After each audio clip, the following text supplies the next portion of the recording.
Tonight, someone's gonna lose $200 they'll never get back. Not to a scam, not to an emergency, to a feeling that lasted about 11 seconds. 2 taps, Face ID, done. And by morning, they won't even remember why they wanted it. Here's what's wild. That's not a willpower problem. That's not a budgeting problem. That's an architecture problem. Your phone was literally designed by billion-dollar companies to make buying feel like nothing, like blinking, like breathing. And the terrifying part? It's working on all of us. The average person makes 3 to 5 unplanned purchases every single week. Add that up over a year, and you're looking at thousands of dollars that just evaporated. But there's a rule, embarrassingly simple, takes 30 seconds to set up, that quietly blocks almost all of it. No budgets, no spreadsheets, no becoming the person who lectures friends about oat milk prices. It's called the 48-hour rule, and by the end of this video, you'll have it running automatically, so your future self keeps the money your present self would have thrown away. What the 48-hour rule is. Here's the rule, and it's almost insultingly simple. See something you want but didn't plan to buy? Don't buy it. Write it down. Wait 48 hours. That's the whole thing. No exceptions for limited time offer, no exceptions for I deserve this, no exceptions for only 2 left in stock, because there are always 2 left in stock. What you're doing is buying yourself a gap, a 48-hour window between the feeling of wanting something and the decision to own it. Because in that window, something shifts, the dopamine fades, the urgency dissolves, and suddenly you're not asking, how do I get this? You're asking, do I actually want this? Most of the time, the answer is no. This isn't discipline, it's not deprivation, it's just giving your rational brain enough time to show up to a conversation your emotional brain already started without it. Why it works, your brain versus your wallet. Most impulse purchases don't happen when you're calm and thinking clearly. They happen in what I call tiny emergency mode.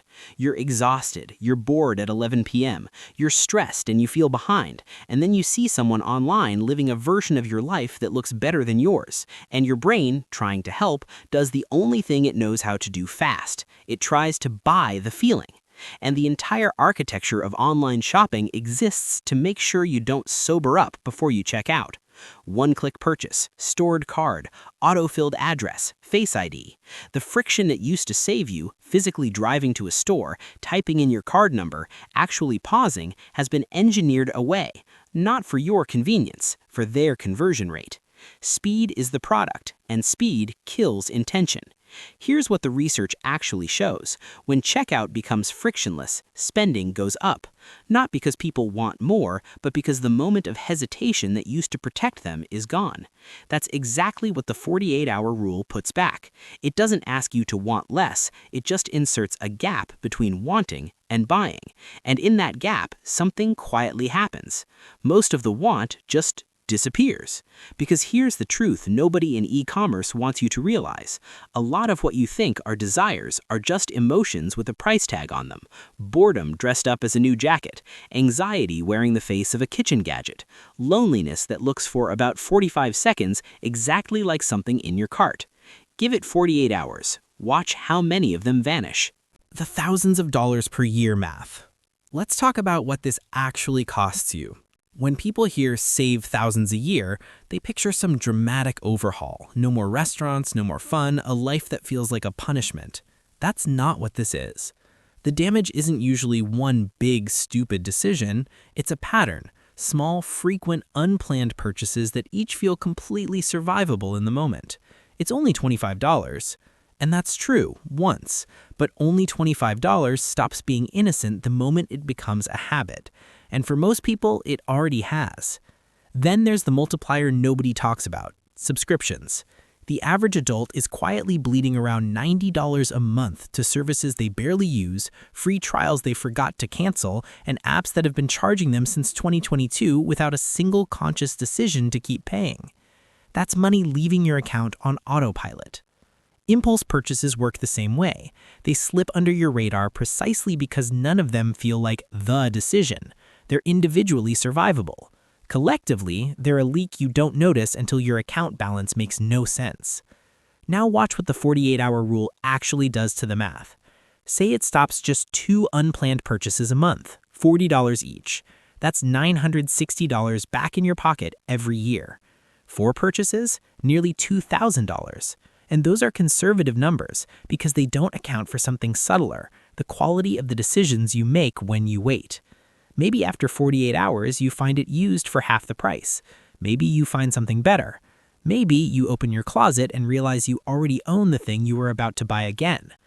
This isn't about never spending money on things you enjoy. It's about making sure every dollar that leaves your account was actually sent, not just lost. The world is engineered to make you not wait. If you've ever told yourself, "I'm just bad with money," I want you to sit with this for a second. You're not bad with money. You're a normal person inside a system that was engineered to make waiting feel unbearable. Urgency timers, low stock warnings. Others are viewing this right now. Every friction point that might slow you down has been identified, studied, and removed. You're not failing at willpower. You're up against a multi-billion-dollar industry whose entire job is to make sure you don't pause. And here's the proof that this is a systemic problem, not a personal one. Buried in a statistic so enormous we've all just accepted it as normal. Americans return hundreds of billions of dollars worth of purchases every single year. Roughly 1 in 6 things bought gets sent back. Think about what that actually means. That's not people being careless or difficult. That's people buying in a heightened emotional state and then meeting reality a few days later when the feeling fades. That's buyer's remorse at civilizational scale. The 48-hour rule is just doing that mentally before the money leaves. It's a pre-return, a pre-regret. You're running the simulation forward. How will I feel about this on Thursday? And letting that answer make the decision instead of the version of you that's tired and scrolling at midnight. Most of the time, Thursday you doesn't want it, and Thursday you still has the money. How to do the 48-hour rule without failing on day 2. Here's how to actually set this up so it works even when you're exhausted, emotional, and 3 scrolls deep into something you definitely don't need. Step 1. Build your 48-hour list. Open Notes, Google Keep, Notion, the back of a napkin, whatever you'll genuinely use, because the best system is the one you don't abandon by Wednesday. Every time you want something unplanned, log 4 things: the item, the exact price including shipping, a link or screenshot, and the date and time you added it. Then one more thing, 1 sentence answering, "Why do I want this?" That last part is where the magic actually lives. "I want this" tells you nothing. "I want this because I've had a brutal week and I need to feel like something good is happening." That's honest. And honesty is the beginning of the end of unconscious spending. Step 2. Add friction on purpose. Impulse buying runs on speed. Your job is to slow it down. Pick one or stack them. Remove saved cards from your shopping apps, turn off one-click checkout, log out of Amazon after browsing, delete shopping apps during the week, make your phone forget your payment info. This isn't dramatic. This is choosing which side of the table you're sitting on. Because right now, frictionless checkout means the store has a structural advantage over you, and you're trying to beat it with pure willpower. That's a losing game. Adding friction isn't weakness. It's just evening the odds. Step 3. Set a threshold that fits your real life. You don't need a 48-hour pause before buying a coffee, so build a tiered system you can actually follow. Under $20, optional pause. $20 to $100, 48 hours. Over $100, 7 days. If you want it to scale with your income, tie the waiting period to the purchase's weight relative to what you earn. The specific numbers matter less than the principle. You need a rule that's decided in advance, not renegotiated in the moment when you're already in the store and the dopamine is already talking. Step 4. Replace the hit. This is the step people skip. Shopping is often a coping mechanism. It changes your state.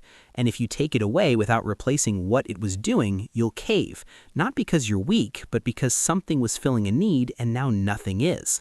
So during the 48 hours, have a go-to that actually shifts your mood. A 10-minute walk, a quick workout, cleaning one small area, texting someone you've been meaning to reach out to, or my personal favorite, transfer the exact amount you are about to spend straight into savings, because nothing dissolves an impulse faster than watching your balance go up instead of down. Step 5. Set the reminder. Make it mechanical. The moment you add something to your list, set a timer for 48 hours with the item name. When it goes off, you're no longer in the emotional state that created the craving. You're just a person looking at an item calmly, with no urgency, asking, do I actually want this? That's a completely different question than the one you were asking at midnight, and most of the time, the answer is different too. The regret-proof questions. Use these during the 48 hours. First, would I want this if it wasn't on sale? Because sales don't create value, they create urgency. Second, where will this live? Not somewhere, specifically. If you can't answer, you're buying clutter. Third, what problem does this solve specifically? If the problem is vague, like it'll make me feel better, that's not a product problem, that's a mood problem. Fourth, what am I feeling right now? Be honest. If you're exhausted, anxious, lonely, or bored, that's a dangerous shopping state. And fifth, if I don't buy it, what gets better? Less clutter, more savings, less guilt, more options later. If you can answer these clearly and you still want it after 48 hours, great, buy it with confidence. But if you can't answer them, you're not shopping, you're coping. What changes after a few weeks? After a few weeks of doing this, you start noticing something uncomfortable, and then incredibly freeing. You don't actually want most of the things you think you want. You wanted the dopamine, you wanted the identity, you wanted the fantasy version of yourself who owns that product. But the 48-hour wait exposes the truth. And once you see the pattern, money stops feeling like a constant emergency because you're no longer reacting, you're choosing. And choosing is where wealth begins. Here's your challenge. For the next 7 days, do the 48-hour rule for every non-essential purchase over $20. If you mess up, you didn't fail, you just got data. Add the next one to the list. Keep going. And if you want more tactics that make saving money feel easier without relying on motivation, subscribe and turn on the notification bell, because your budget doesn't need more guilt. It needs better systems.